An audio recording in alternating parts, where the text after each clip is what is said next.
to pay for them again next. Ndereti ĩno yũkĩte thutha wa mumbunge mutumia kaunti-ini ya Uasin Gishu Gladys Sholei kũgathĩka mũtaratara wa watho bunge-inĩ akĩendekithia giturwa kĩu kweherio.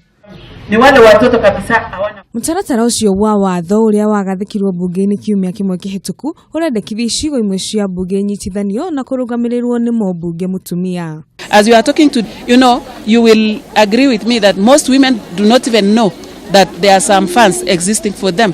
So unless we have someone who is representing them at any other level that will pass information to them and even make them have these resources, it is the only way that we shall empower everyone. Mwena-inĩ wake mumbunge mutumia kaunti-ini ya Naikuru Liz Chelule augĩte giturwa kĩu ritiagiriire kweherio kuona nĩkĩo gĩteithagia gũkinyanĩria ũigananu wa atumia na athuri bunge-inĩ. It is in our constitution, and it was a position to actually address the issue of affirmative action, which actually succeeded. We now have the 47 women in the National Assembly.